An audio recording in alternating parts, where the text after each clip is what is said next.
Hey there, it's Steve Dahl, and if you are enjoying these free episodes of the Steve Dahl Podcast, let me tell you about a special deal that we have right now at Dahl.com. If you go to Dahl.com/promo, you can sign up to listen to 2 weeks of the shows that are behind the paywall for just $1. That's 14 days for just $1. Check it out, and we hope you become a member of our podcast family, a permanent member. Enjoy the show. This message is sponsored by Greenlight. With school out, summer is the perfect time to teach our kids real-world money skills they'll use forever. Greenlight is a debit card and the #1 family finance and safety app used by millions of families, helping kids learn how to save, invest, and spend wisely. Parents can send their kids money and track their spending and saving, while kids build money confidence and skills in fun ways. Start your risk-free Greenlight trial today at greenlight.com/Spotify. That's greenlight.com/Spotify. The McDonald's Snack Wrap is back. You brought it back. Ranch Snack Wrap. Spicy Snack Wrap. You broke the internet for a snack. Snack Wrap is back.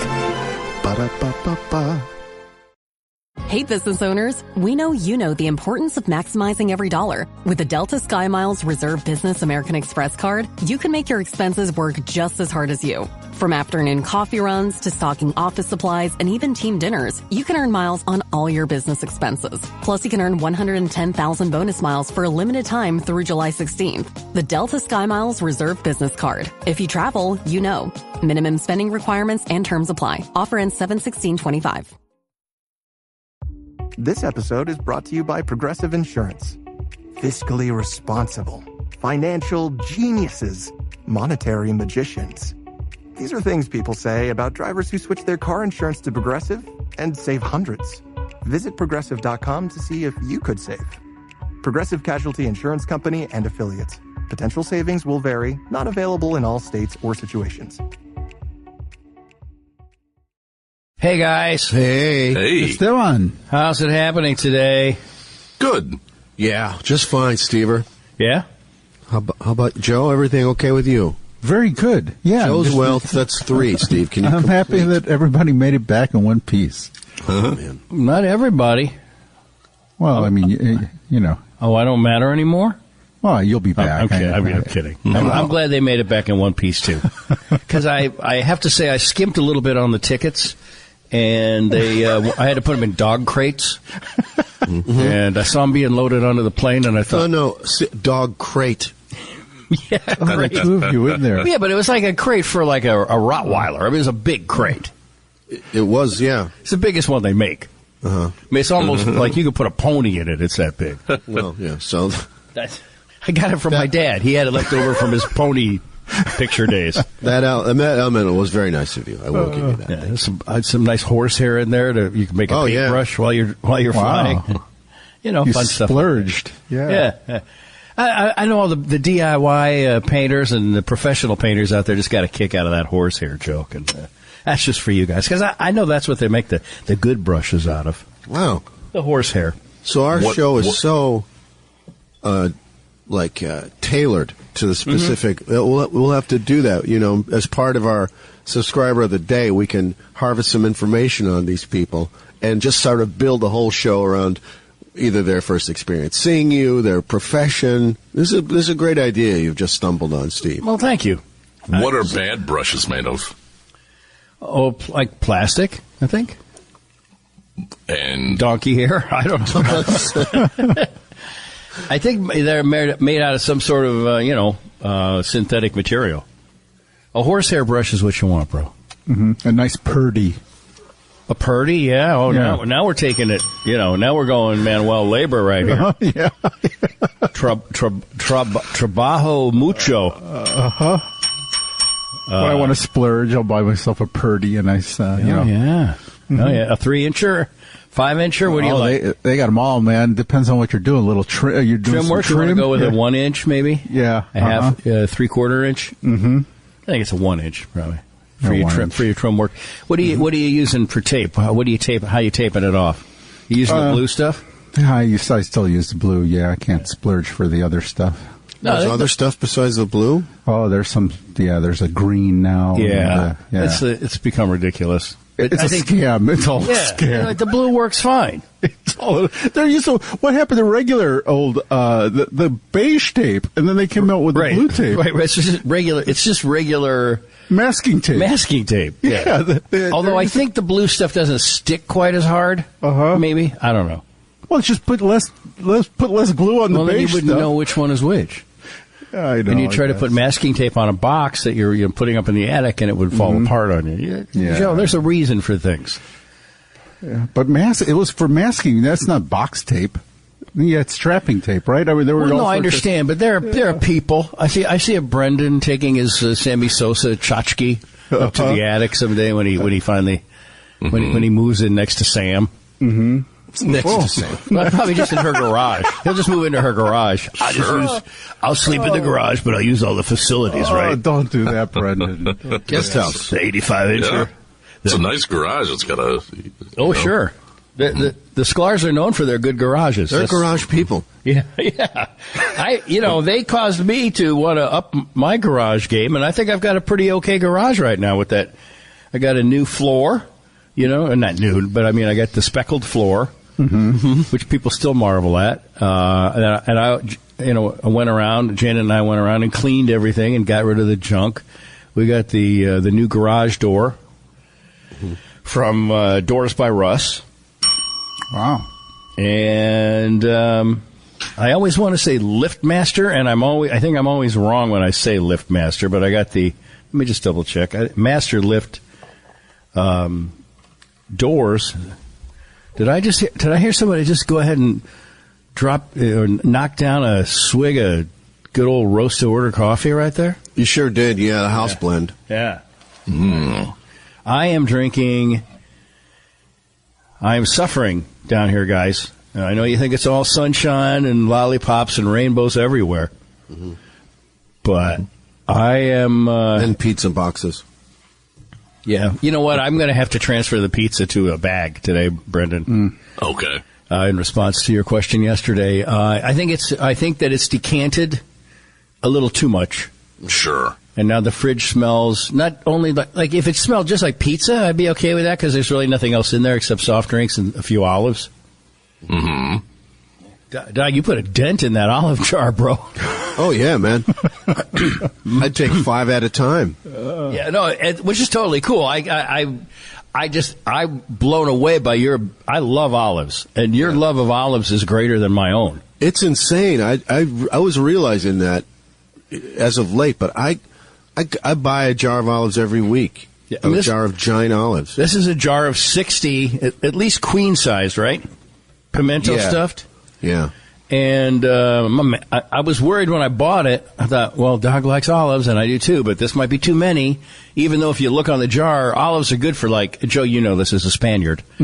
Olives are good for, like, 2 years, 3 years in the jar, in the brine. So, well, when it became clear that the big shop that you promised us was going to be nothing more than prison type of meals with Cheez-Its and olives, I began doubling down.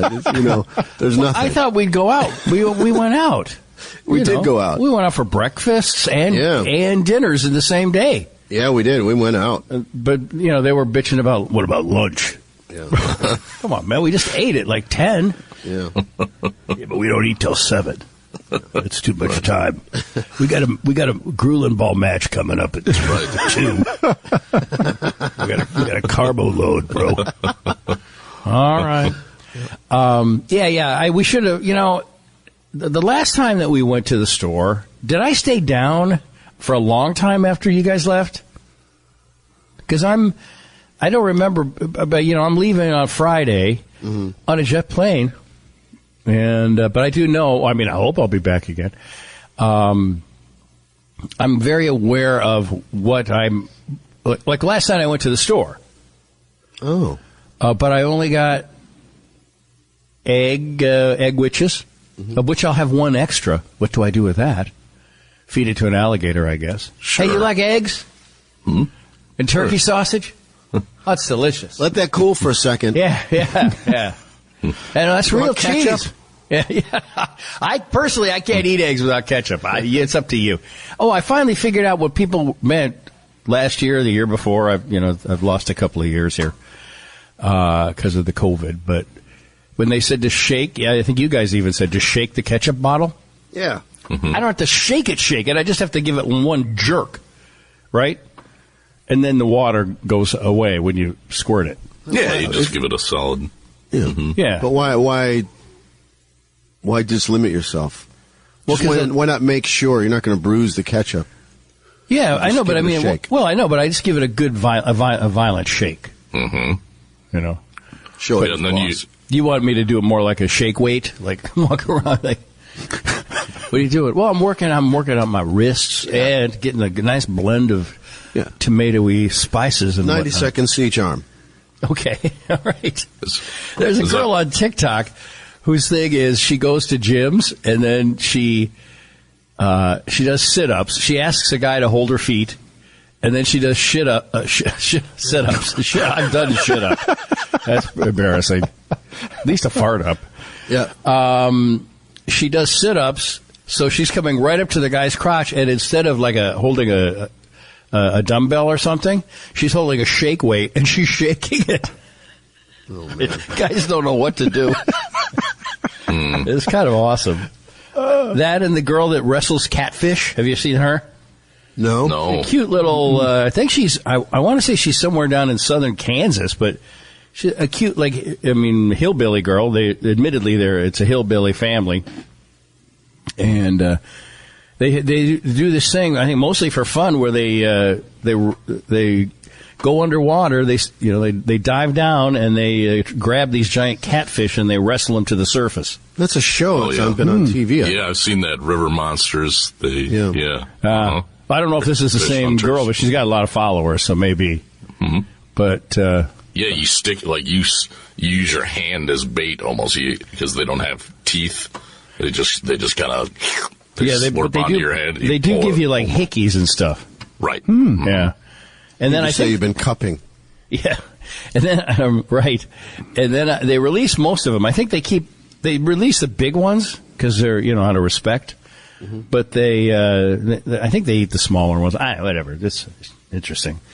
I saw you do your ketchup routine while I was enjoying my pork roll sandwich down there, and you'd make a little swirl on top of the egg witch, as to not dirty the plate. Yes, because in my other life, Rosie likes to lick the plate, but she doesn't like ketchup. So sometimes I put it on the plate because it's fun to watch her lick everything but the ketchup. Like that's a pinpoint licking right there. Yeah. Mm-hmm. And she doesn't have the Gene Simmons pointed tongue or anything. This is pinpoint licking. Mm-hmm. Yeah. But I think dogs know that's not food. It's just right. And especially on eggs. She's like, on eggs? Yeah. And then I, in the words of Johnny Cash, I call her that dirty old egg-sucking dog. That's what I do. They're just fun Cash lyrics. Did you know that Shel Silverstein wrote A Boy Named Sue? I think you did, right? Yeah. I did not know that till recently. And I think you might have even told me. Local guy. Yeah, maybe. I think you did tell me, and I just kind of forgot, but I was doing a deep dive on something, and up it came. That's cool. But so do you get ketchup. even ketchup distribution when you're eating it like that? And how do you not get it on your fingers? Because the buns are eggs. You don't have buns. Right. Right. And right, they're like fried eggs, but you don't. I don't think you eat it with your hands. Okay.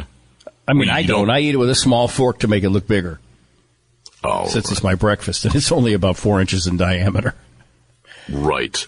But what I do, Brendan, is I'll cut, from it, and then I'll drag it through the ketchup on top. Okay. Gotcha. Yeah, that makes sense. So, and that's mostly just so Rosie can enjoy a clean lick. Mm-hmm. And, that's just... Yeah, there's some condiments where I like if I'm making a turkey sandwich, I put the mustard on the bread. But say I'm eating a taco, sometimes I want to put green sauce on every bite so I can really dive into it. And, different condiments, different styles. Green sauce, you mean the hottest sauce? Verde. Yeah. We don't have to get into that again, but Authentico. Verde es, not color. I know it's not color. It's Caliente. Caliente. Thank you, gentlemen. Thank you. What was your name in Spanish, Dog? Because they didn't have Dog. It was actually French, and I was called Gilbert. French. I did not know that you took French. Gilbert. Gilbert. The exotic French musician from one of the jazz clubs. That's right. Did you ever try to sing a song in French? I can. Frère Jacques. Sure. That, yeah. Dormez-vous, man. Yeah. Dormez-vous. Samea Latina or something like that. I don't remember very much. I want to get back to coffee. Ketchup. Well, ketchup, but coffee. So I got the eggs. I got Cheez-Its. Because the Cheez-Its, You can build you can. I've still got olives. But that's like a 60 olive barrel, man. We did some damage on that thing. Oh, yeah. Nice. I mean, it was down to like 10 floaters. Wow. Yeah. I'd go in there 5-6 at a time. Yeah. Boom. Yeah. Just feeling like it was my last meal. No, but they're good. Right? Lindsay olives are the best. I'm sorry. I don't care what anybody. What's the one that I've been loyal to as of late? It's like Manzetti or something. Oh, yeah. Right. Yeah, Manzetti. Those are good. Because Lindsay olives aren't as available in Chicago for some reason. But it's a West Coast brand. Mazzetta.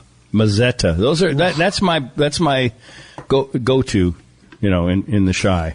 Yeah, for sure. But Lindsay, we get Lindsay's up here. That's a good one. But you do? I mean, Lindsay's. Well, I guess Kroger. I've seen more of them at Kroger now that you mention it, more Lindsay's.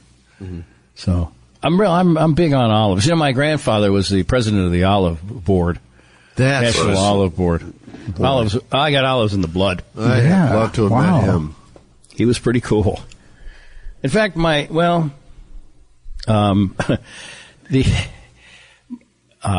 remember I found that letter in my dad's house from I think it was from FDR to my grandfather about how great things were going to be with him at the head of the Olive Council now. It's wow, cool.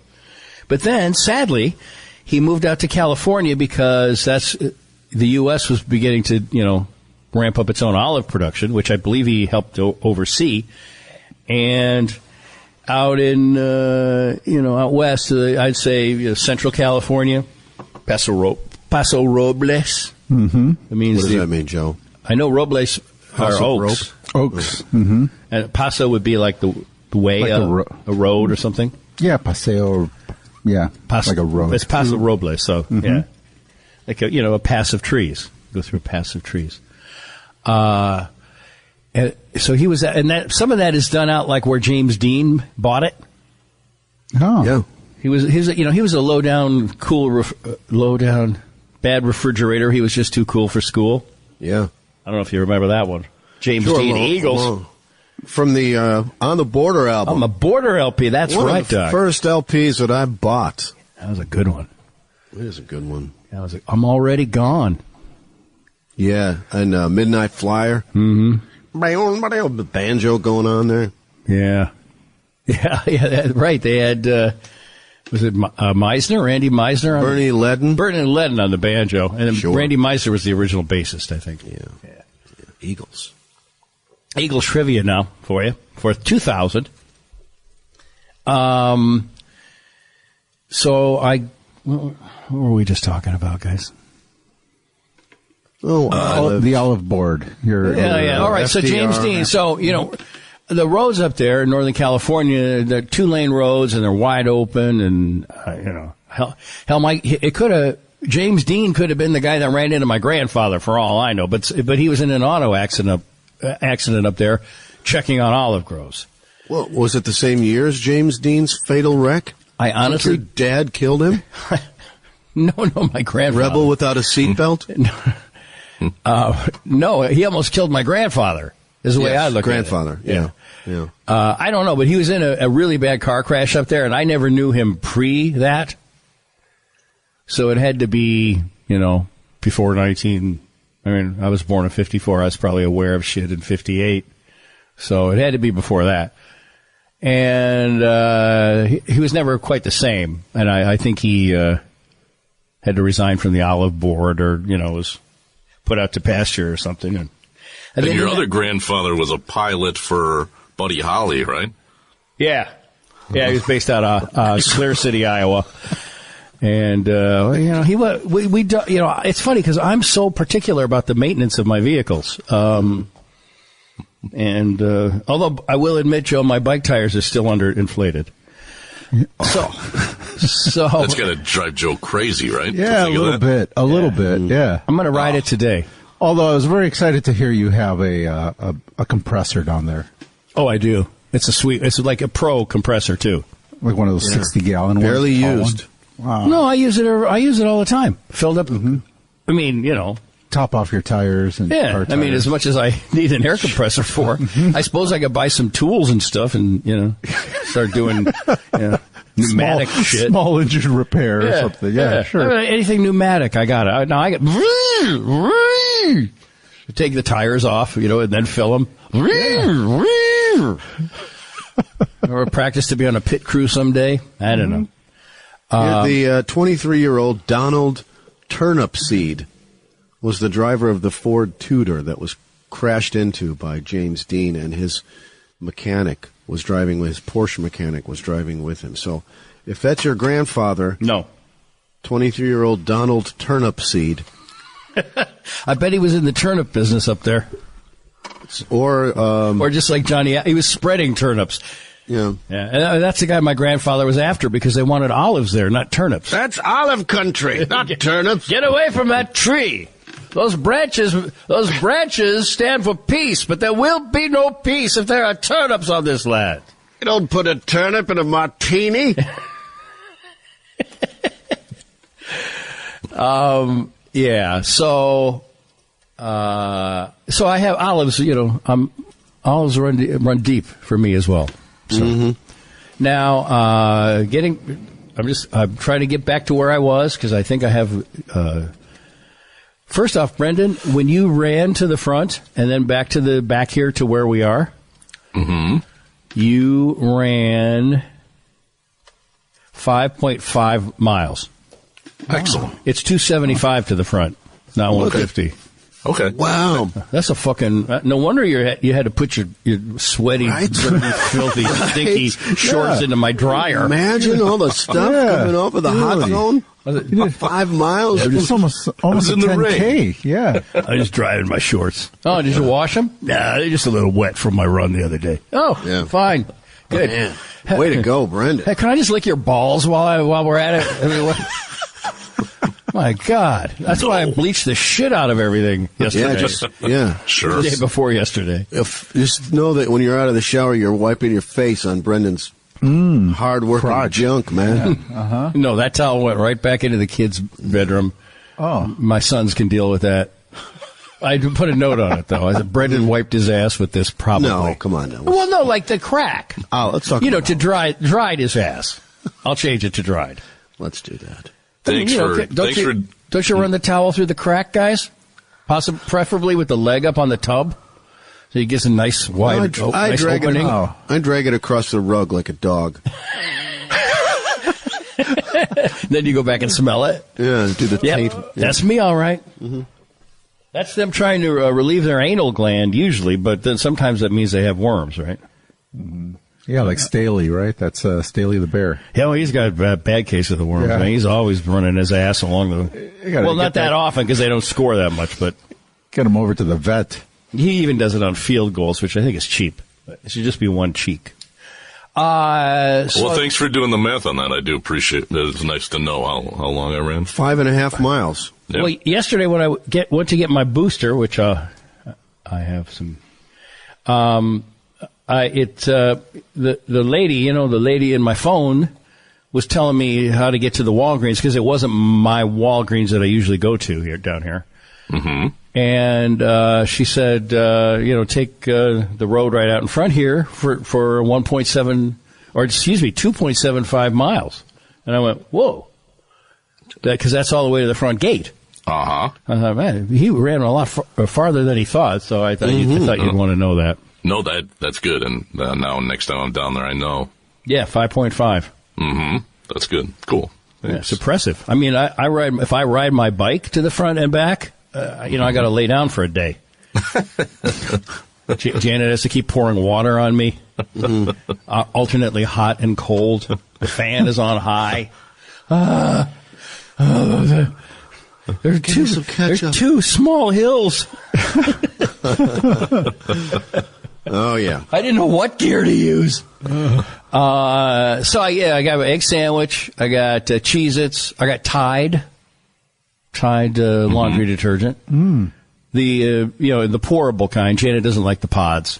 Right. Because they're just too tempting, and we snack on them. And sure. They're just all that TikTok watching tempts you. Yeah.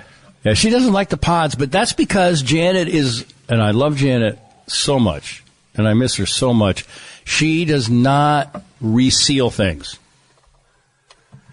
The whole pod thing is based on you shutting the lid on the jar of pods. Otherwise, they start to break down on their own. Same with dishwasher pods. You gotta seal that, zip the bag back up, but, like cheese. She'll get a slice of cheese and she won't use the zipper. It's just like, some days I just get up and go in the fridge and just zip everything. I zip everything but my mouth. Well, actually, I even zip my mouth when I do that. And sometimes she'll cut a package below the zipper. Janet. She doesn't even give a fuck. Janet. She doesn't even give a fuck. All the years that went into developing the zipper technology, how spoiled are we to have zippers on the package? And then we're like, all right, zipper, see you later. Yeah. Throwing you out, you're all done. But you cut below that, The zipper, like you get at the deli, like at Mariano's or whatever, but then also just the ones where you just push it back in, to itself. Yeah. She never does it. She won't do it. I don't know why. Janet. Cold cuts, and then she'll be like, I can't believe this went that bad that fast. I was like, yeah, because you're not zipping it. And then she goes, to me, zip it, which would have been a better way to tell that joke. So when we actually sound effect, yeah.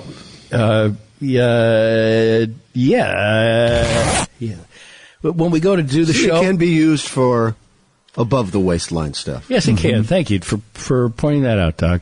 And when we go to record the show, I'll use the second version of that joke, just if somebody could change the prompter. All right, great. What was the other thing I got?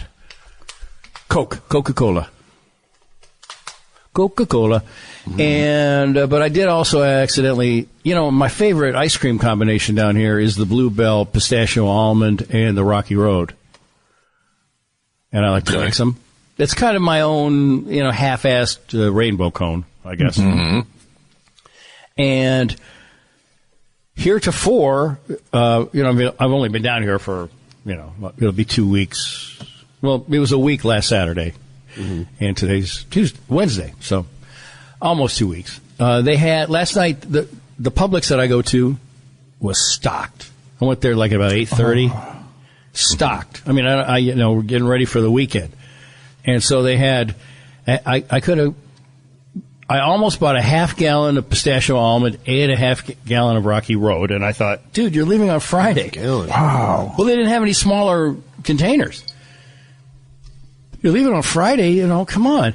And then I saw something that blew my mind, actually. And I was looking to see if I had any funny sound effect for that. Then I saw something that... no, I thought there'd be like a harp or something here. No. And then I saw something. No, that doesn't work. What did you see?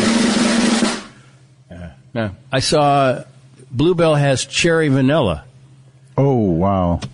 And not like black cherry or something, but like maraschino cherries. Oh, my gosh. And vanilla. And that is my favorite ice cream. Wow. When it's actual, it's like, and that's one of the components in Rainbow Cone, New York. Is it New York? Palmer House vanilla, I think they call it. But it's vanilla. Palmer, cherries. Huh? What? Vanilla and cherries. Yeah, but I mean, it's vanilla and then maraschino cherries. Okay. Right out of your kitty cocktail. Yeah. Fucking unbelievable.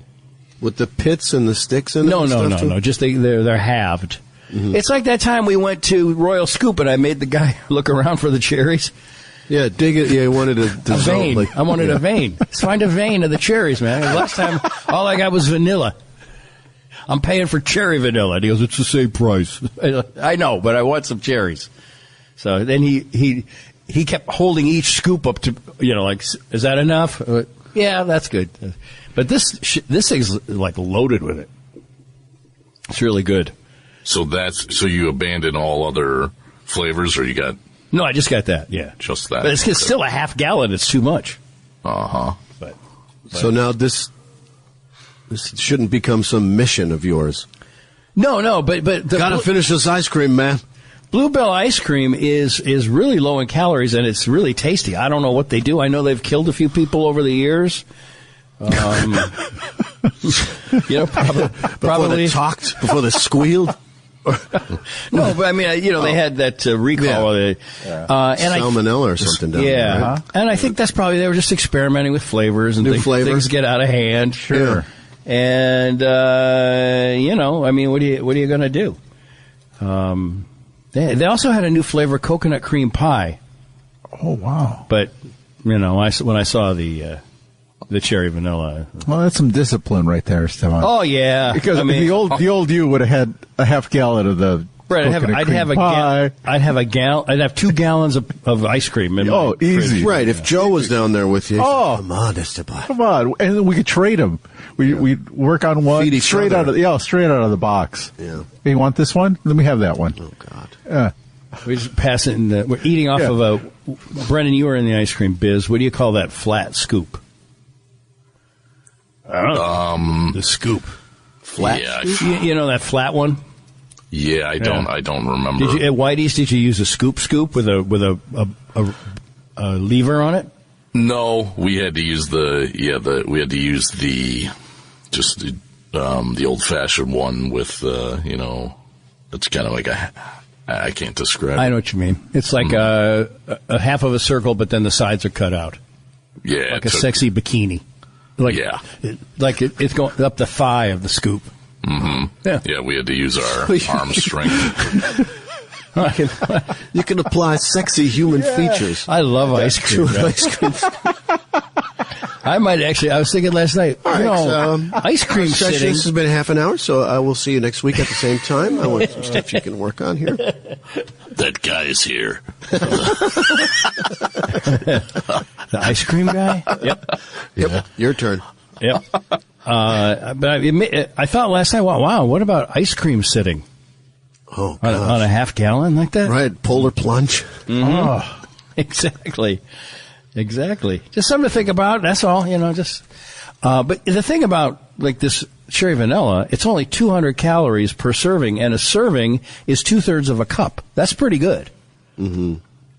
Because, if you buy like a Haagen-Dazs or something, I mean, that's like 300 and something calories per, for a half a cup.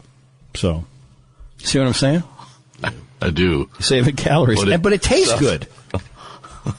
What? It just reminds me of I don't know, some 1950s star doing a commercial for light cigarettes. It's a healthy choice.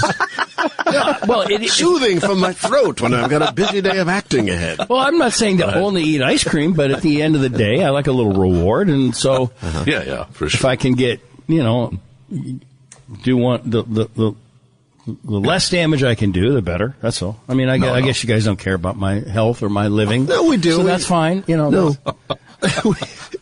We just need some part of it to make fun of. I know. But it is only 200 calories per gallon. 200 calories. 200 calories per gallon.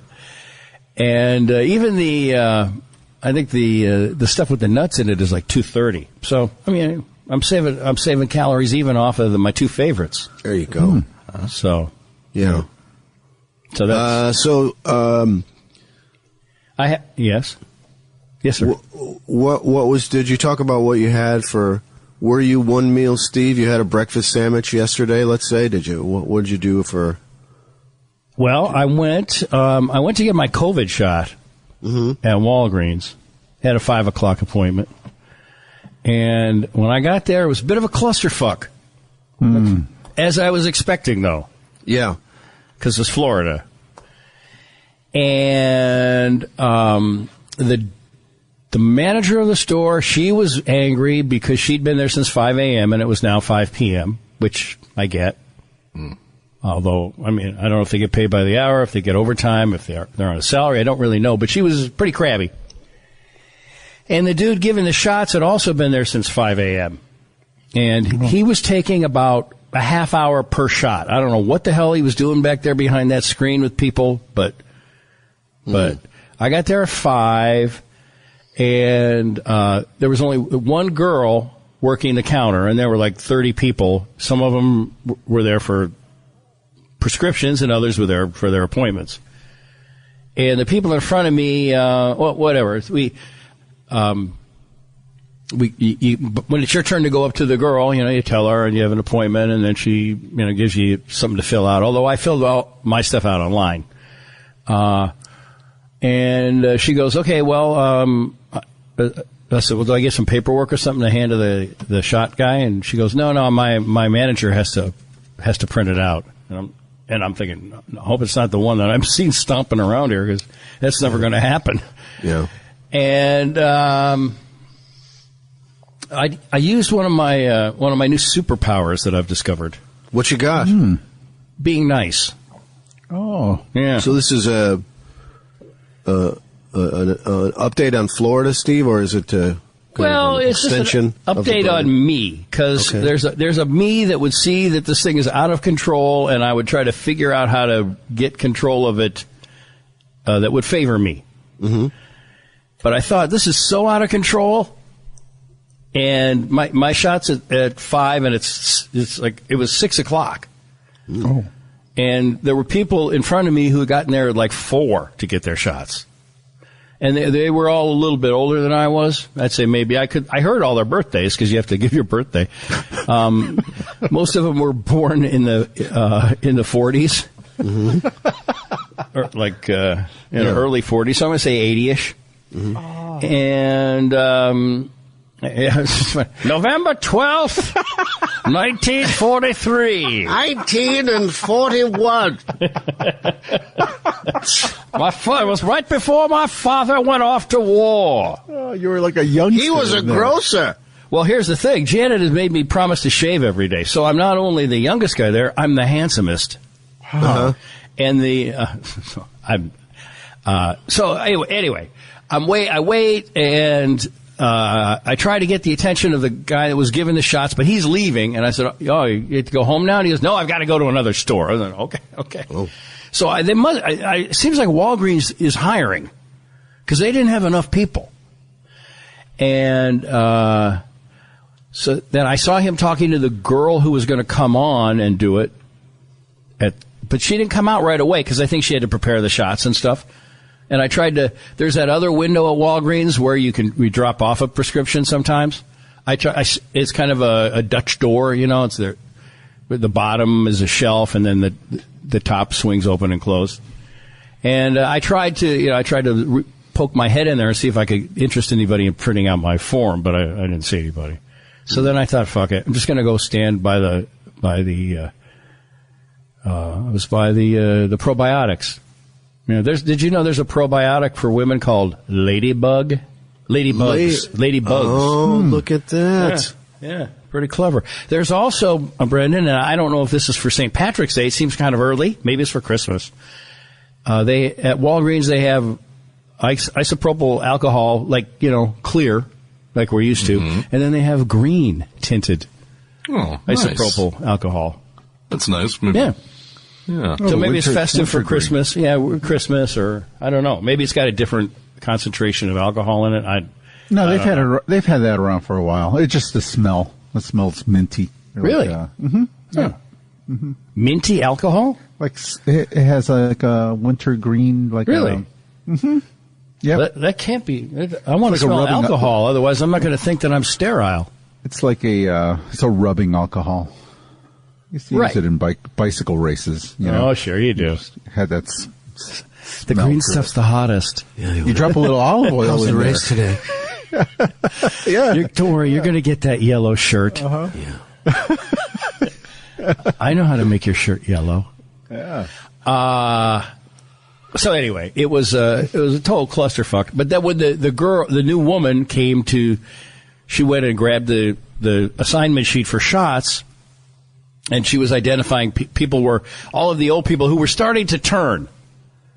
They were sort of doing that thing like first they started with, I'm going to miss cocktail hour, and then the husbands were doing that, and then the women got into like, you'd think somebody would tell us what to do, but just to no one, but just out loud. Mm-hmm. It was starting to resemble kind of an airplane gate, with an oversold flight or a late flight or whatever. It was starting to get ugly. Mm-hmm. And after they all identified themselves, I just kind of walked up and said, hi, I have an appointment at 5, and I'm all checked in, but somebody was supposed to print some paperwork for me, and I didn't get it. And she was like, oh, okay, I'll go check on that when I get a chance. And she circled my name. And I think it's because I'm clean shaven and, I was looking good. I'm not going to lie. And, no. But I think because I was nice, I was the only one who was nice to her. As soon as she went back behind the curtain, she called me first.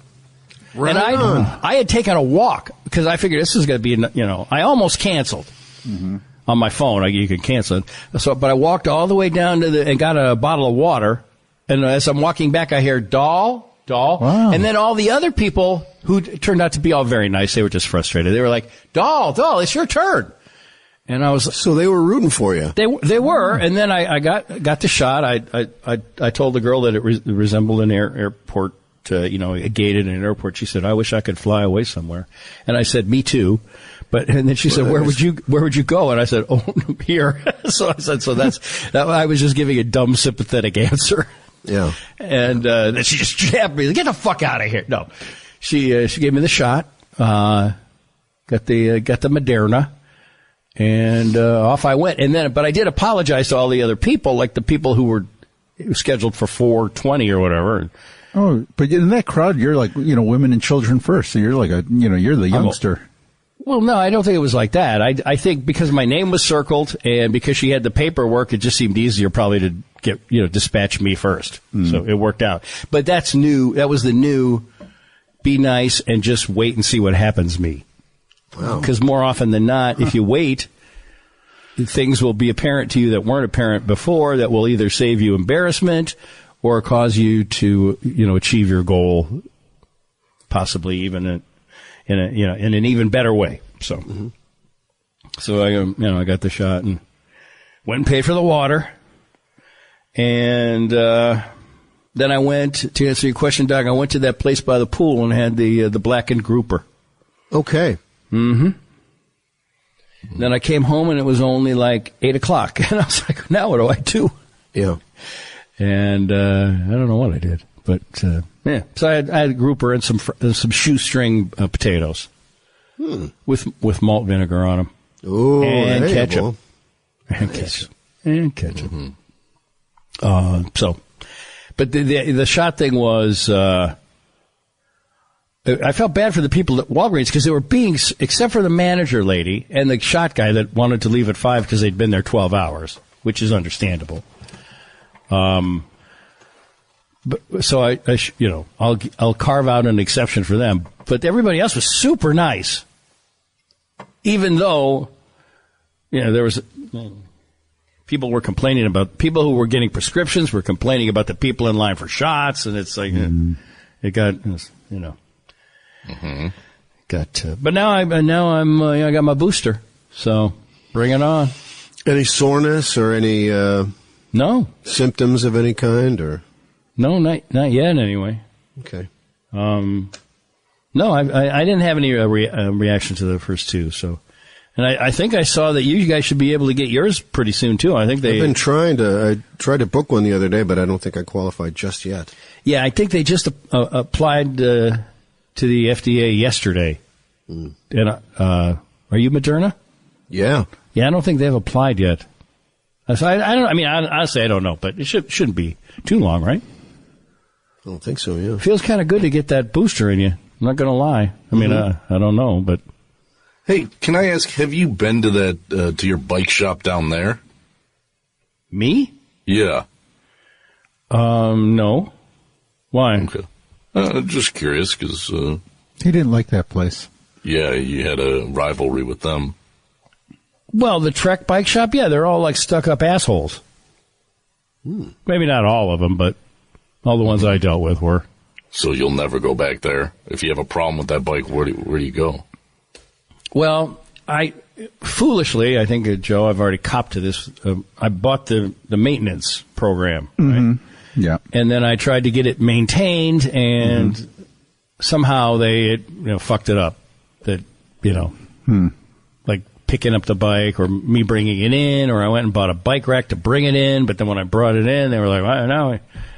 So, and I wrote a mean email to the dude, and he apologized and said to come back, and I was like, fuck it, there's nothing wrong with the bike. It's fine. Hell, I don't even ride it that much. So, so it's not an issue at this point, I guess. Yeah, I drive by it a lot, but, I never go in. Cause they're just a little snotty. Cause they're like, oh, I see. You just want one of those electro bikes. You're not a professional enthusiast. Like, no, I see you drove your car over here today to the bike shop. Yeah, the guy that sold me my bike was telling me how he drives like 26 miles each way to bikes, 26 miles each way to work. I'm like, why would you do that? Yeah, it's good exercise. Yeah, sure, okay, sure it is. It's a big problem in the bike world. Yeah, because someone like you is the biggest. You are the money maker for the industry. Right? It's a gentleman like you and the average person who just wants to ride a bike and stay healthy, not the bike racer guy. Those guys you lose money with. Lose money? Yeah. Well, I mean, if you're racing bikes, you tend to be a kid. Someone like in your 20s or something, and they don't have any money to buy a $6,000 bike or a $7,000 bike from you. They want everything for free. Yeah. Or if they're good enough, they get it for free from a racing team or at a discount or something. But all those old dudes that pretend they're bike racing, those guys you make money off of, right? Those guys, yeah. I'm going to need the shorts, the whole outfit. Right this way, sir, to our multi-camera dressing room. I will bring you right back here, man. I shut the place down. I'll walk you through everything. Yeah. Oh, you're going to want to have at least 2 water bottles, breakaway water bottles. Yep. I mean, I guess that's an okay helmet if you don't mind brain damage, stuff like that. Yeah, a little bit of. Those guys usually know what they want. The teardrop shape. Yes, that's what the aerodynamics of that really make a big difference. Yeah. You'll shave some big time off of your. Yeah, you'll beat some of your other 45-year-old friends. You don't want to be bike race up Wolf Road. You don't want to be seen with that out there. Yeah, the teardrop helmet. With the cheaper one. Let's put it that way. Yeah. I think it'd be funny if somebody put it on backwards. It's happened. Yeah. I've seen it many a time. Yeah. I don't see why that wouldn't be better. Actually, aerodynamically. Note to myself, invent new bike helmet today. Yep. Yeah. Okay, first understand aerodynamics. Get a sketch. Learn that. A couple of pencils. Yeah. All right. So, I think the only other thing I didn't do yet was talk about the coffee, but let's do this first. No, not that. This. Hello. Scumbag. Do I have the word fucker written all over my face? We have a problem. It's the Steve Dahl Show. your mouth shut. Oh, no, she's still there. Rambo. We're always seeing China, buddy. Thank you, Director. What she does is she moves all the furniture and leaves a light on. Like, that's international code for mouse. It's for goddamn ridiculous. I like to treat myself sometimes with some grapes from the grocery store. Actually, if you want to know the brutal, honest truth, I want to advise our listeners to hold on tight. I gave birth to a child. You're a big thumb licker when it comes to turning your pages, right? Yeah, but not my thumb, though. I woke up a little stiff this morning. Yeah, you got to take it easy. This is a great idea. I don't want your fingers in my juice. I can't suck at my own outing. I'm concerned about flying to Florida. Put them in your belly button. I had a piece of pie today. Sort of a potluck burrito. What am I doing in this room? How's it happening? It's not the end of the month yet. Call your doctor before taking Stevexa. What's the dumbest thing? I mean, I know I'm older, but I'm up for it. That's a good one. It gets better every time I hear it, man. Oh, well, thank you, sir. Yeah. Guys, you're two funny individuals. I don't know if I've ever mentioned that, but boy, oh boy, what a treat it is to jest with you on a daily... I'm not through yet. Jest on a daily basis. To share the banter and to kind of needle each other every now and then. It's right. Just, Yeah, you guys get to do it every day. You right? know, Can you believe that, Joe? Every day we get to is an optimistic way to look at it, Joe. Thank you.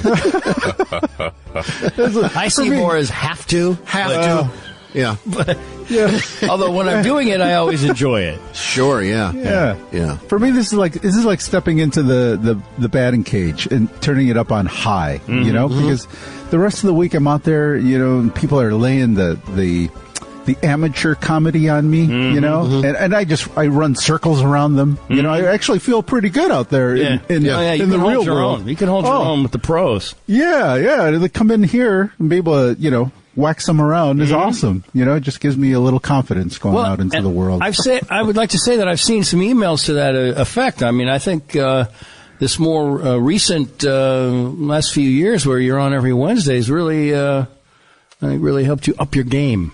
The speed of the game, right? It's come. I've let it come to me. Right, Justin Fields now. Yes. Yeah.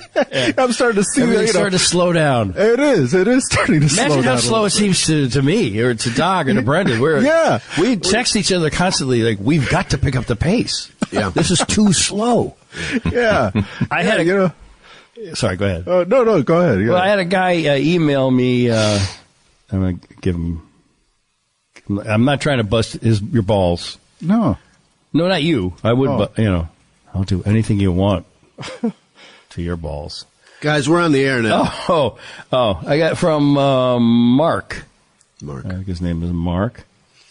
Mike. Sorry, Mike. Hey, Stever. What the hell was going on with Friday's podcast? You guys sounded almost like chipmunks or squirrels. It was kind of hilarious. Now, I know exactly what that is. It's nothing I did. You think I would send out a show where we sound like chipmunks on purpose? I mean, come on. I did try to take the spaces out once, which I think made us sound awesome. That was more than once. It was like a week. Well, I know, but I mean, I was toying around with the, what length to take Tammy out. thought she was having a seizure. I know. You guys were on meth. Oh man, it was like fucking nonstop. Where's the blank spaces? It really was like we were reading from a script. It was fucking brilliant. I mean, I still make it. It was a great 37-minute show. I will hand it. I still make a copy of that every day for myself and listen to it and go, God, we're tight. That's so tight. Nice. No, hum, whatever, whatever the things, whatever my, like that. Yeah. Well, I'm going to go ahead and make this guy the subscriber of the day. For all that you do, so generous and true. Today the slime ball spotlight shines on you. Thank you. Hey, Stever, what the hell was going on with Friday's podcast? 8 question marks. You guys sounded almost like chipmunks or squirrels. It was kind of hilarious. Well, there you go. Yeah. Mike Stark from Flagstaff here, and I'm putting my name in for SOTD charter subscriber. Started listening right when you moved to LUP, and partnered with Dipshit. Thank you. I was also at DD as a 21-year-old selling bootleg Insane Coho Lips T-shirts. Right on, man. Yeah. Young entrepreneur. It was neither racist nor homophobic. Rather, it was a blast. That's what I should just say from now on. It was a blast, man. Hey, Niall. It was a blast, man. Chill. You got to work with Bowie because of it. We had a blast.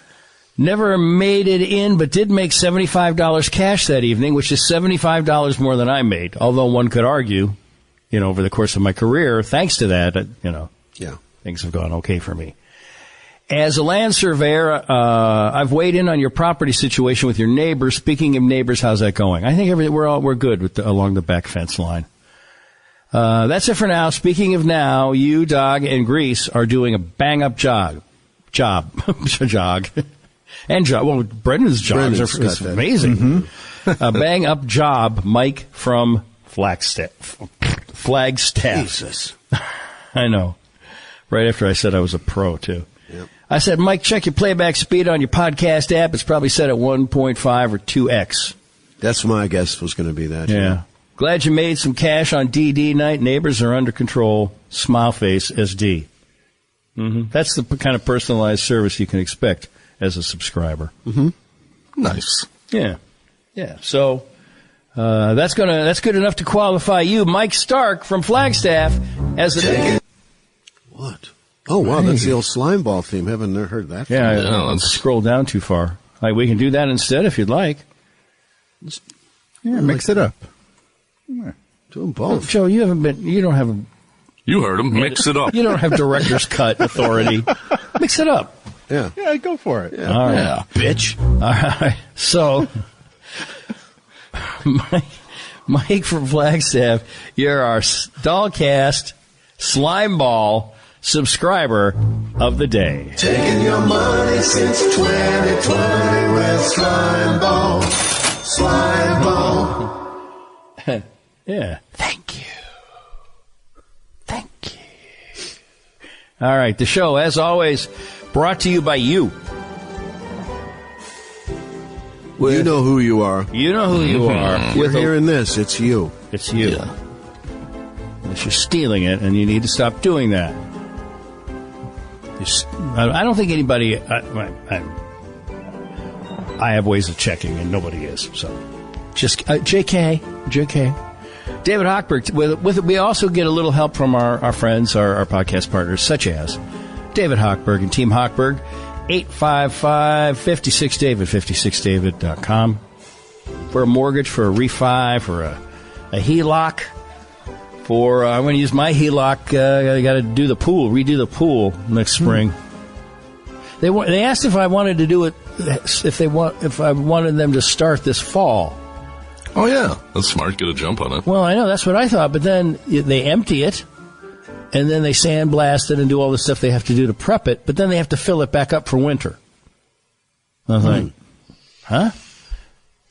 And, it's kind of expensive to fill a pool. I mean, and, they have a bladder that they can pump the water into, but that seemed weird too. So I said, let's just wait till spring. Okay. So it's going to be closed for a portion of next summer?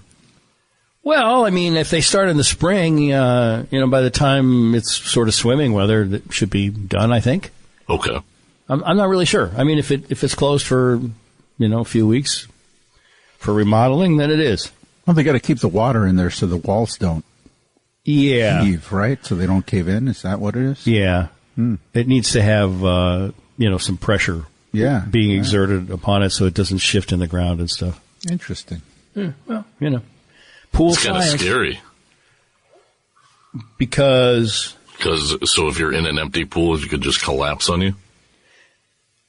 I don't think it collapses so much as it would just start to crack and a slow. Yeah, it's the freeze-thaw cycle. It's the freezing. Yeah, you don't want a crack in the cement of your pool, So, but I mean, out west, it doesn't matter. I mean, they empty them out and skateboard in them. Nobody gives a fuck about anything, but you got to have water in your pool. And every year I argue with them about how much water to leave in. But I know they're right. But, Otherwise, it comes up and it gets up to the tile, it freezes, and all the tiles pop off. It's oh man, this life of misery. Yeah, it sounds like yeah. Oh yeah, will eat at you. Oh yeah. But now you're gonna, with this epiphany that you had at Walgreens, you're gonna be nice to them, right? To who? To the pool guys. Yeah, I'm not. When I say argue, we disagree. Mm-hmm. But I always defer to them because they'll give me a few inches, a few extra, take it down another 4 inches. Partly, I think it's a function of how much time they've allotted for each job. So there's some wiggle room there, and I try to take maximum advantage of it. But I'm always nice to them, I think. Okay. Because they're doing something that I don't want to. Number one, I don't want to do, and number two, I'm not sure that I could do properly. Mm-hmm. And there's a lot of lines running through the ground that if you still offer some advice. Only on the level of the water, because I don't want the pool to fill up to the top. And they go, well, we'll come and pump it out during the winter, and then, Right. I never remember to call them. Just call us. I'm like, I got to go out and check the water level every day under the tarp. No. So, so that's the only thing. I mean, there's all kinds of lines in the ground that need to be filled up with antifreeze and stuff so they don't pop because they're all PVC. So, gotcha. Pretty complicated. It's beyond my pay grade, actually. Foot First Podiatry, 847-352-9221, footfirst.com, Chicago, Oak Brook, Schaumburg. Fixing feet beautifully. Uh-huh. Walkner Law Firm, John Hagee, Jheggie at Walkner Law Firm, WOCHNER, lawfirm.com. 847-272-7360. Estate planning, just get all your paperwork in order because you just never know.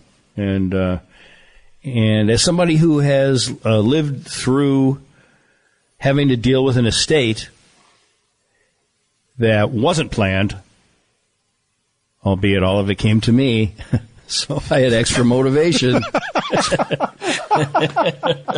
What? I really got to make this work. What? Rick, he's dead. No provision had been made for me. I had essentially been literally cut out of it. And it's a lot of work. It's a lot of work to get it right. Well, if you want to cut out your oldest, most successful, best son, he'll do it if you ask him. It's so funny. You got a whole cast of characters. You have a whole cast of characters out in California. Mm-hmm. You have all that stuff. Just you've got the Albanians. You've got an assistant. A guy who still wants half of a boat from you. Mm-hmm. Yeah, just all that stuff. If you ever decide to go back out to California, you've got to. Yeah, I haven't been out there in a long time. It's like when Lucille Ball and they're Armenians, by the way, moved out to the country. Armenians. Mm-hmm. Mm-hmm. Armenians. Glendale, California, a very big spot for the Armenian. I believe it might be the epicenter of the Armenian community in Los Angeles. So I hired a couple of two guys that are building managers. Yeah, they speak Armenian. There might be your changed my life. Changed my life. To the Kardashians, right? Aren't they Armenian? The Kardashians? I believe so. Yeah. Mm-hmm. Yeah. I think I don't think any of them live there currently, though. Maybe B would head out to L.A. and run that for you if you could somehow tap into the Armenian community. Right, just keep asking every Armenian that you meet if they know the Kardashians. There's probably like a degree of separation or two. Probably. Now, that's racist. Yeah, but he's Mexican. Armenians He's Mexican, so he can say stuff like that. Yeah. It's true. It's tag. You just play tag. You got to know somebody at the church somewhere. Yeah, he's multi-generational, same dwelling type stuff. Yeah. I was reading last night that it's possible, I guess. It seems like it's probable, but that Pete Davidson is dating Kim Kardashian. Mm-hmm. Yeah. And then they ran through the list of women that he's dated, and it's quite impressive. Yes, it is. Including Kate Beckinsale. Oh, yeah. Jesus Christ, man. Kate Beckinsale. I would have stopped there. How about it? I am a Beckinsale fan. I know. Oh, jeez. And then I looked at Pete Davidson, and his eye sockets look like, that brown around your butthole? His eyes are like butthole brown. His eye sockets. I know the brown. Heard about it. Wait. I can't attest to my own color. Well, you've got a tough phone. shot for You got a me. phone. Put it on selfie and put it down there. Sure. Check out the brown eye. So you don't bleach it. Do a tainty. Check it. Shoot a tainty. Yeah. I think that's a nice view down there. I don't know what everybody's complaining about. Anyway, his eye sockets look like they're butthole colored. I know. How does he get? I mean, I know, Aaron. Ladies love the bad boys. It's the curse of a funny man, Esteban. No, I know. I mean, how did I get Janet? Let's be honest. So, yes. Yeah. It was my sense of humor. Mm-hmm. I think. I don't really have any other attributes. It's true. Yeah. No. Yeah. So it all worked out for me. For her, I don't know. And kind of an overall helplessness, I think, probably helped you out, too. She likes a project. She likes a fixer-upper. Yeah. Yeah, that's for sure. Roast to Order, roast2order.shop is the website. Promo code Stever will save you 10%. I got a picture from, we got a picture at stever@dahl.com of a dude that had it was loaded up on cans, on the canisters. He had a lot of the canisters. All right. He had 3 of them, 3 different colors. I'm trying to figure out where I put the damn thing. Well, anyway.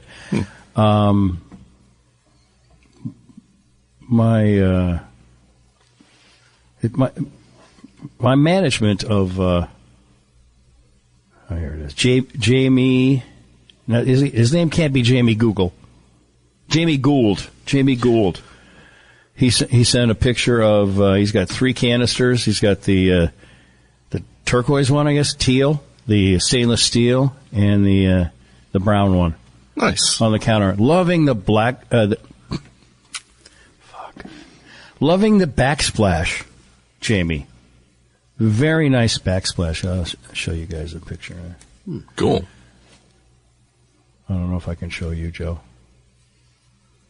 I'm going to see where you are here. All right. I could show you too. Mm-hmm. So you don't feel left out. Thank you. Thanks. See, isn't that a nice backsplash? It hasn't come up yet. Oh, you know why? Because I haven't sent it yet. I wonder who you sent it to. I forgot to hit return. Tom Thayer's going to get a picture of a backsplash. I sent him something interesting last night. Yes, isn't that a nice backsplash? Oh, that's interesting. Yeah. Interesting? I think it looks nice. Yeah. I mean, it's like the Partridge Family bus in a kind of a brown shades. All right, Jamie, I apologize. I shouldn't have. That's why I think my mind knew not to send it to Doc. It's a modern art look to it. I haven't thought about retro futuristic look. No, I understand. You guys go more for the and I don't mean this disparagingly, but more for like a farmhouse, traditional, older, appropriate with the style of your house and the time that it was built. Look, right? Yeah. Mm-hmm. I don't mean that. I love your house. I think your house is awesome. You. It's just it's not. You're not backsplash people. You know, we're actually not. I mean, we don't. We keep our splashes contained. Right. We're not run away like. Let's just set this on the counter and move on to something else quickly. That's just not backsplash people. We're careful people. You don't see them at a tile outlet ever. No, you just don't. Scandinavians are notoriously precise. Yeah, right. I mean, they're so cocky. They've got like a window and curtains behind their sink. Oh, sure, yeah. Wow. Yeah, white curtains. I mean, we have pie on lit the sill. Lit candles on the Christmas tree. Yeah. And a pie cooling on the sill. Yep. Yep, a lingonberry pie. Mm-hmm. If everything... Lingonberries aren't they good? With your turkey on some toast. I like lingonberries. I don't think I've ever had them with turkey, but I can see how that would work. That would work just fine. So anyway, Jamie Gould, he went and bought the 3 cans. I forwarded that to Mike. 3 cans in the fountain. Forwarded that to Mike. Mike's Great looking cans.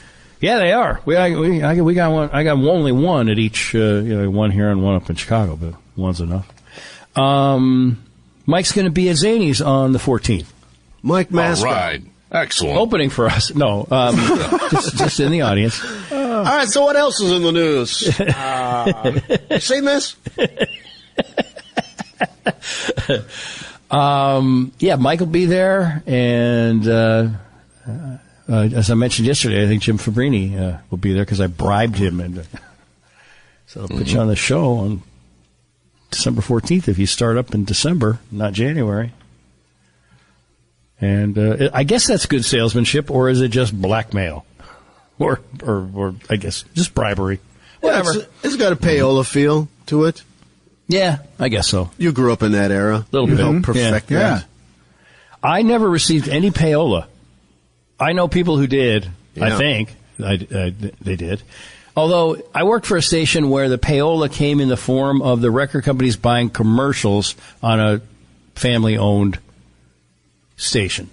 Mm-hmm. So it was a pretty good way to launder the payola, right? Because it'd be like Star Castle. who's got to buy ads for Star Castle? But this record company, I think it was Epic or something. They did, like locally. Every other commercial was Star Castle, and or whatever, any sort of, Head East, save my life. I'm going down for the last time. The album is great. They weren't things that would normally be advertised, but I think they were, they were on the books payola payment, Yeah. Yeah. And nor have I ever received any plugola. And normally people offer me free things. I turn it down because it's just, I can afford to pay for stuff. It's good. It's good for everybody.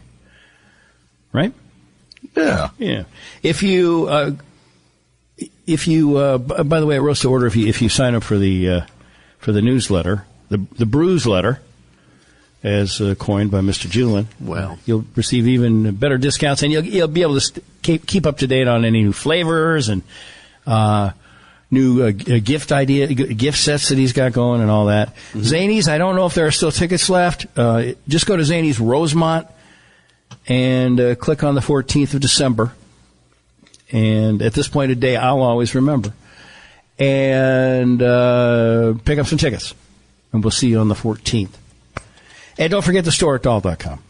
Got some stocking stuffers, I guess, or, just regular flat out. You can give somebody a T-shirt as a gift, right? You should be able to give somebody a membership, maybe. You can. If you go to Dahl.com, you can give a 3-month gift membership. There you go. Yeah. Yeah. So thanks for reminding me about that, Joe. Mm-hmm. Appreciate you, man. Yeah. Well, thank you. Appreciate you. So, I have a, hold on, let me get back to my Dahl. Joe, you're all set to pick up Steve at the airport on Friday? Yeah. Yep. It's going to be emotional. Going to clean the car out, big hug, all that stuff. What outfit will you be wearing? Maybe I'll dress up mariachi. Yeah. Just because he likes the formal. I do. I like the tight pants with the flare leg, with all the embroidery. Yeah. Just make a big deal of it. Yeah. And the vest that's too small to ever be buttoned. Little tight. And the giant guitar. Guitarón. Yeah. A big running thing. It's like a Mexican wedding. Yeah. I got to tell you, I think I've said this before. I'm sure you've heard it before, Joe. One of the most amazing things that I've ever seen in my life. We're in Mexico City, where I'm already blown away by the fact that every block has a taco place, like an outdoor, a street taco place. So you just go from block to block eating a taco. You're never not holding on to a taco. Yeah, there's car repair places that convert to taquerias at night. Yeah, in Mexico and City. The good stuff, Brendan. I mean, we're Al Pastor. I mean, everything. Oh, the best. And I just said Brendan Doug because he always is throwing out Al Pastor like he invented it. Yeah, he's Al Pastor. He's so got good. a true connection to the city. So does he? Yeah, I think so. Okay. What you mean in this area that you pioneered and settled? Well, someone had to. Yeah. Yeah. Okay. You ever miss it down here, Doug? I do sometimes, yeah. About halfway home, I'm thinking, from a gig. Yeah, boy, oh boy. Fuck. I wonder if my key still fits that apartment over on Campbell. So we went to Garibaldi Square. Yes. Which is, a square. Kind of, I think it's in the sort of the center of Mexico City. Mm-hmm. And it's surrounded, most squares kind of are in front of a church, right? There's a lot of that kind of stuff. Like you see at the Vatican or whatever. Cathedral or whatever, that I've been to in Mexico. But this is kind of surrounded by retail, like shops and stuff. I think. There might have been a church there too. But the thing is, it was the night, like there's one night a week or one night a month, I don't even know, where if you're going to get married, you and your novio go to Garibaldi Square and there are like 200 mariachi bands there. And you audition mariachi bands for your wedding or your quinceañera or whatever. Mm-hmm. And so there are like 200 mariachi bands playing at the same time. Yeah. It's maybe 100, but whatever. It was like way more than I had ever seen assembled in my life. And it was just kind of cool. Walking around with a taco, this is Guadalajara, Guadalajara, Guadalajara. The trumpet's going. That's a bad trumpet, sorry. I believe you can, during the rest of the week, there are always some mariachis around, and you can go hire them for a couple hours, or for an hour, and they all jump into a van and follow you. Or, they're kind of like, there's a van. That. Oh, yeah. If I'd known that, I would have maybe done that. Oh, yeah, you could have hired a mariachi. Come on back to the room, guys. Mm-hmm. Plaza Garibaldi is located in historic downtown Mexico City on Eje Central, between historic Calle República de Honduras and Calle República de Peru, which I think on my stroll between those two calles, I had at least 3 tacos. The original name of this plaza was Plaza Santa Cecilia. That would be my maternal grandmother's name. But in 1920, at the conclusion of the Mexican Revolution... name Plaza? Santa. So it was, imagine when they would say Santa's coming, I'm like, over for dinner, I'd be like, oh shit. And that was just my grandmother. Oh, Cecilia, you're breaking my heart. But in 1920, at the conclusion of the Mexican Revolution, I know what day the Mexican Revolution started on. No, you don't. Yeah, no, I do. I do, because it's November 20th. It's my birthday. But not 1954. It was, I want to say it was 1901. Is that right, Joe? Do you know?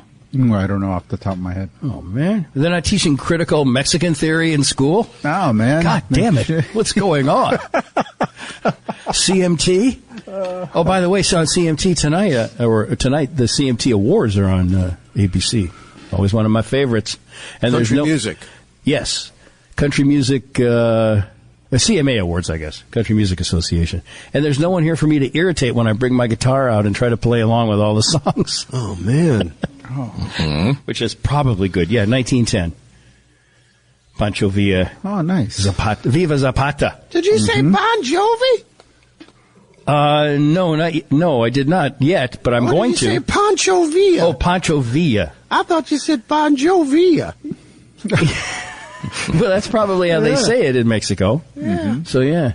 How you feeling, bro? I got the vid. Yeah, I saw you had to cancel a concert. Oh, man. I hate to do that. Because you tested positive. Yeah. And you're a positive dude, but that's not a good kind of positive. No, it was a bummer, man. It's the last thing I needed. This was last week. John Bon Jovi tested positive for COVID-19 during a rapid test just before he was set to perform a concert in Miami Beach. Now, makes me wonder, what's going on down under the ground? Why am I like Crosby, Stills, Nash and Young? Oh, Deja Vu. Come on, man. That's too soft for me, man. Yeah. I like the hard rock stuff. Yeah. Okay. Right on. I'm really spitting a lot of AOR, a lot of classic rock the last couple days. I've been listening to the Arrow down here. Oh yeah, we're cranking that in the Lexus. Mm-hmm. Yeah, the It's Arrow. like Wayne's World, the three of us driving around listening to that. By the way, Brendan, that's what a Pacer is. An AMC Pacer? Yeah. That's the car that in Wayne's World, Wayne's car. Oh, the Mirthmobile? Yeah, that's an AMC Pacer. Okay, right on. I don't know why that didn't occur to me earlier, but I got an email from somebody, and I can't go back and look for it right now because I'm in there. So I'm wondering, John, first off, the rapid test is more often positive than it'll show a false positive, right? Good to know. So I hope you took a couple, like 2 out of 3. Got to, yeah. Or did you just not have good ticket sales? There's a way to get out of it. Oh, man, that sounded kind of vaguely accusatory. Well, I mean, I understand. I've been in... look at, man, everybody's hurting, all right? I've been in show... Everybody's slowing down. I've been on the lowest rung of show business my entire life. I've been able to look up everybody's skirt. Yeah. And AM radio. Yeah. Well, FM too. And I can see that. I can see that is a viable way to get out of having to perform in front of a less than half empty house. Not that I'm saying anything I did or I didn't, but it does fall under the act of God clause right. in every contract. Yeah. Yeah. You might not even have to give back the deposit on that. I'm not at liberty to say. Okay, I understood. This was a concert in Miami Beach. An announcer took to the stage. Did they know I was in state? I'm available. Man, that would be something to work with you, finally. The guy that announced fake Fleetwood Mac in Santa Maria, California? Come on. Yeah. The birthplace of Robin Ventura and Ron Majors? Come on. Come on. An announcer took to the stage to give the crowd the bad news. Or I would say, set them free. Come on, because they probably all won tickets on the radio. There's a lot of fans down there, man. They love me. In Miami? Yeah. You're not Mr. 305. No, man. That's pity. Pity. Pitbull. That guy's great, man. Yeah, he is, isn't he? He doesn't do anything, and he makes millions of dollars. I'm trying to get him to be a spokesman for Hampton Water. Yeah. Yeah, and he like half at, I know he's, I don't know if he's Mexican or Cuban, I don't know what he is. But whatever he is, he dances like a white guy. But he has the hottest fucking chicks of all time dancing around him, so it doesn't matter. Yeah. And then his songs are, I'm pretty sure they're not memorable to me. Are they memorable to you? Yeah, they are very popular songs. I think I heard the beginnings of the word awesome. Yeah, they are very popular. So you throw on a Pitbull song and people go crazy. Really? All right. Yeah. I've only seen him. You have to have some in your arsenal when you're DJing. Absolutely. Okay. Because I've only seen him in commercials. Who's ready to ride the bull? Yeah. I've only seen him in commercials. Right, he was very famous in the Spanish, in the Hispanic world before he crossed over. So the fact that B knows him, that makes him uncool. Yeah, well, it just makes him huge. He made a ton of, crossing over equals huge. He was already making a ton of money just with just speaking just doing it in his own language. Oh, and his original stuff was in Spanish. Yeah. Oh wow. Yeah. So when he crossed over, man, forget it. He went Blanco. Mm-hmm. Oh, yeah. Oh, yeah. Yeah. So the announcer took to the stage, gave the crowd the bad news just before Saturday night. This would be, I think, last Saturday? Yeah. Last Saturday night's concert at Lowe's South Beach. Yeah. Just as it was set to begin. Just an area on the beach. I don't... No, it's a theater. Yeah, it sure is. And everybody was there gathered. Is that where we were when we were down there for Super Bowl, Brendan? Is that where we went to see Snoop Dogg, but we couldn't get in? No, that was a club, right? Live nightclub, yeah. Yeah. Yeah. David Hochberg had his Teva sandals on, which I said, David, that's not nightwear. It's not night footwear.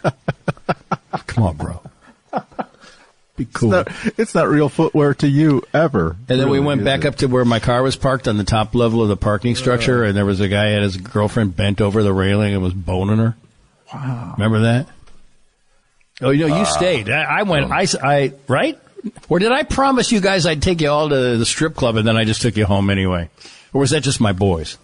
Yeah, that was just your. I was flying out. That I checked out of my hotel because my flight was like at super early in the morning, like 5 a.m. or something. So I just stayed down and waited until partied with the Hawk.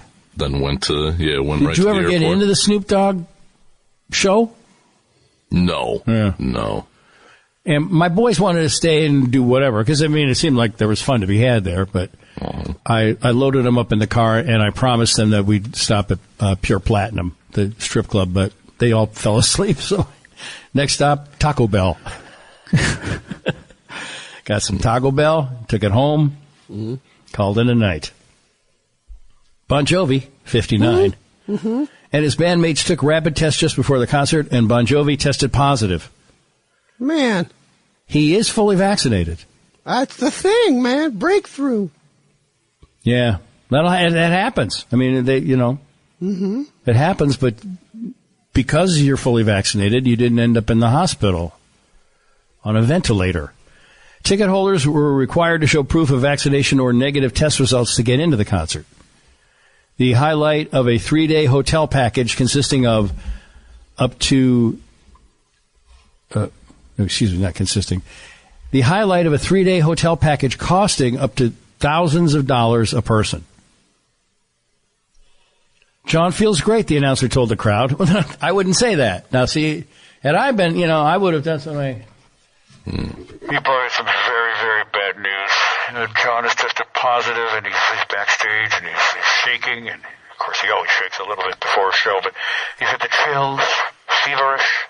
I would have lied. I wouldn't... Hey, good, bad news, the concert's canceled. Good news, John feels fine. In hindsight, we probably could have spun it a little more favorably in our direction. Because they did spend up to multiple thousands of dollars, some of those people. Right. John feels... 3-day package. Yeah. I'd walk around and poolside. Hey, you going to eat all that? Stealing shrimp off people's plates. That sounds pretty cool.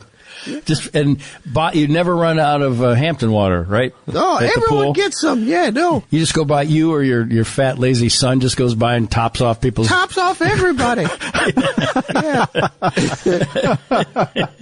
Whether they want it or not. Whether they're drinking coffee, gin, 7-Up, everyone gets Hampton water. Fruit punch, no matter what. Goes with everything. Yep. Why do you think we call it water? So I'm thinking...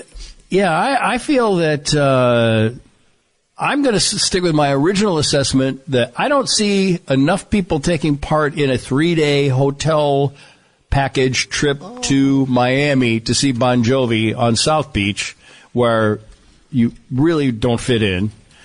I don't see that as something that's going to even fill like 20 rows of the Lowe's Theater. You kidding me, man?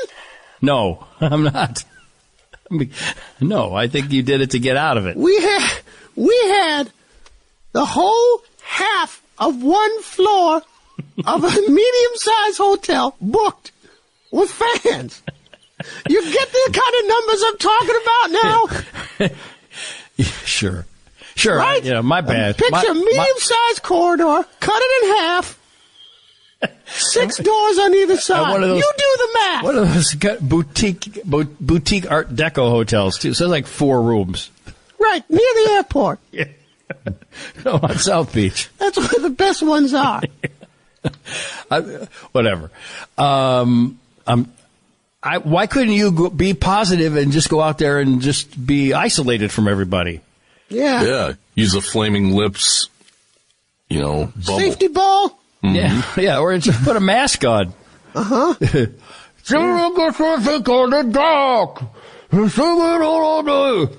but then somebody go, hey, why don't we put a microphone under the mask?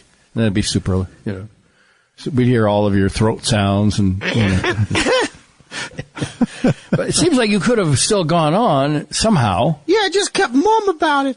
Or just don't spit all over everything. I mean, when you sing, you spit. So I can't do the crowd work stuff where I go off and let the ladies touch my shirt. That thing where you walk out on that catwalk and then sit on the stool and. Yeah, I'd shake it a little bit. Yeah. Shake what the good Lord gave me. Yeah. Yeah. Well, there shouldn't be any fluids leaking out of that. No, it shouldn't be.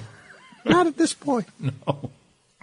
No. Well, maybe as you get older, you actually might get some.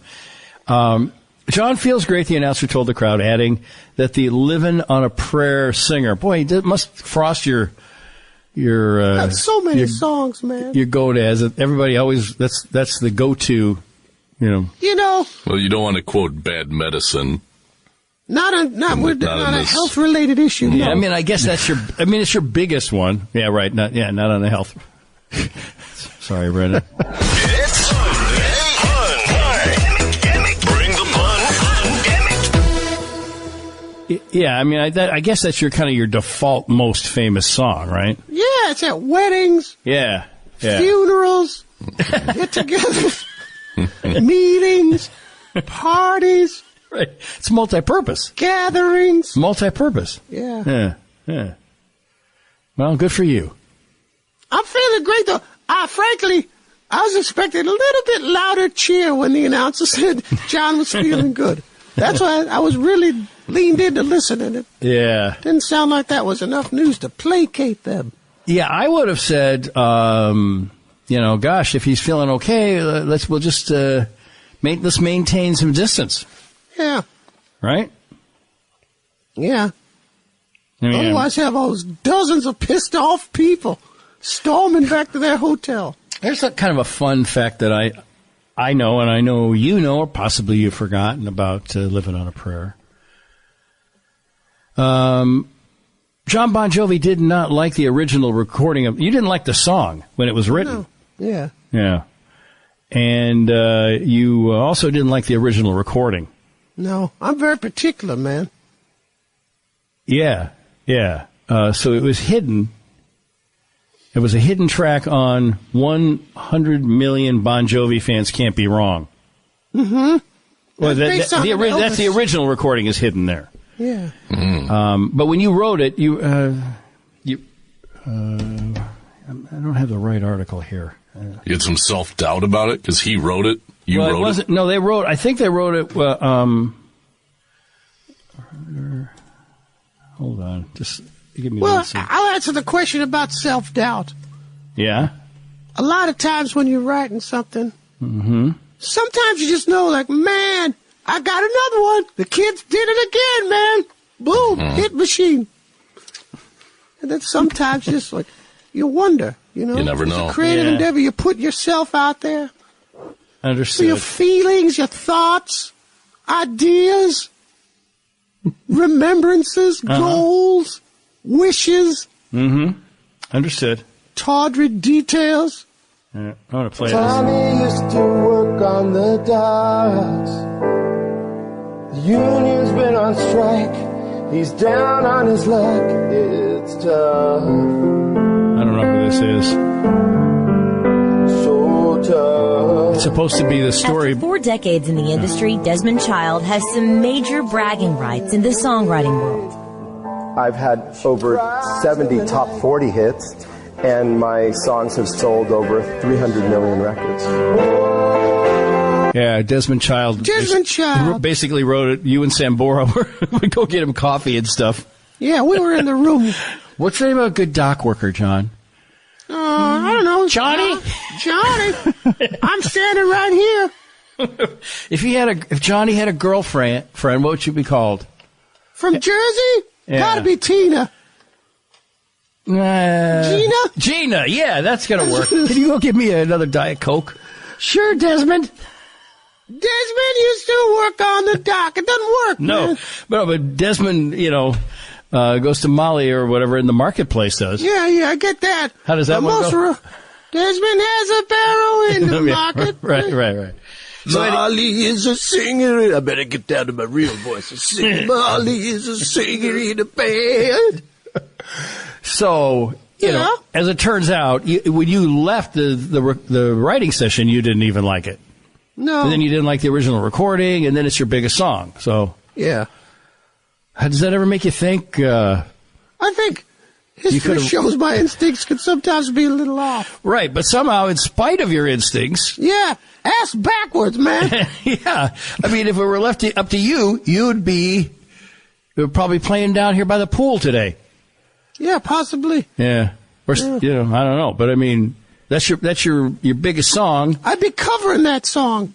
You'd be covering it, because Desmond Childs would have written it no matter what. Yeah. Pissing on me from the balcony. Yeah. Dude wrote a lot of songs. Yeah. A lot of songs.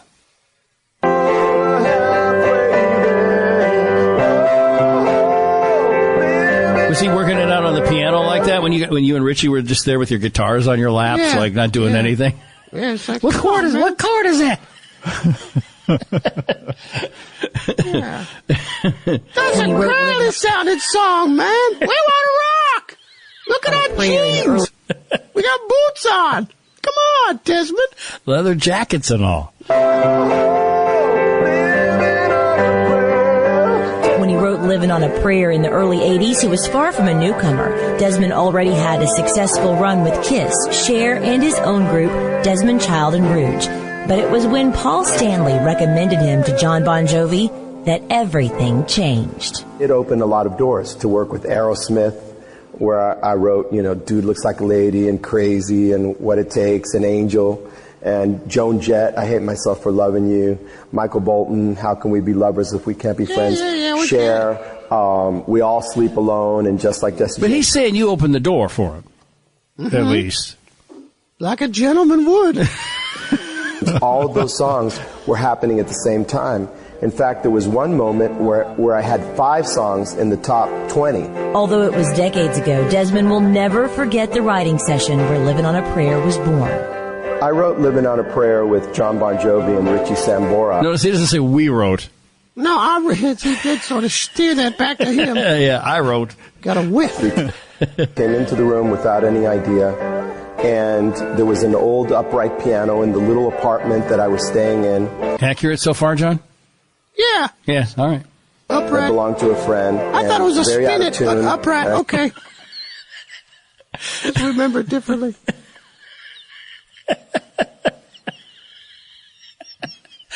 For all you pianists out there, there's your piano joke. Custom made for you. Started playing these kind of open chords.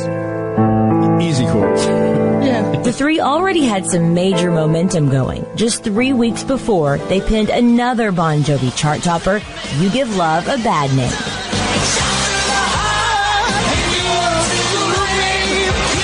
Your hair was so crazy in the 80s, man. Tell me about it. It was a perfect match. And starting with You Give Love a Bad Name and topping it off with Living on a Prayer put me, at number 1 2 times in, the same year. Songs don't always Sorry, man, put me at number 1. But Living on a Prayer Child. is a very personal song for Desmond. Gina works a diner all day. The characters were built around himself and an ex-girlfriend. She brings home a pay for love, whose picture hangs in his Nashville studio today. Her name is Maria Vidal, and she worked as a singing waitress. Please call me. At a place called Once Upon a Stove in Manhattan. At work, they used to call her Gina. Once Upon a Stove? It doesn't get any more 70s or 80s than that, man. I'm going down to Once Upon a Stove. Does anybody want a bagel? Right? Yeah. What's the pun? After Gina Lollobrigida. And, because she was very sultry and had curly black hair. we got each other, and My original name was John, so I started writing Johnny and Gina because I liked the alliteration. And John said, I can't sing Johnny. My name's Johnny. That's not telling a story. Then it sounds like it's about me. Dude, you almost fucked it up again. Little man. Somebody talk me out of this. Desmond is like laying it bare, man. I can't sing John. That's me. Stum. What about Tony? I don't work on the docks. Come on, man. With Johnny, Tommy and Gina. And that's how that came about. Desmond and Richie both loved it. John, not so much. He thought it was too sensitive for his heavy metal image. Back. Yeah. There you go, trying to fuck it up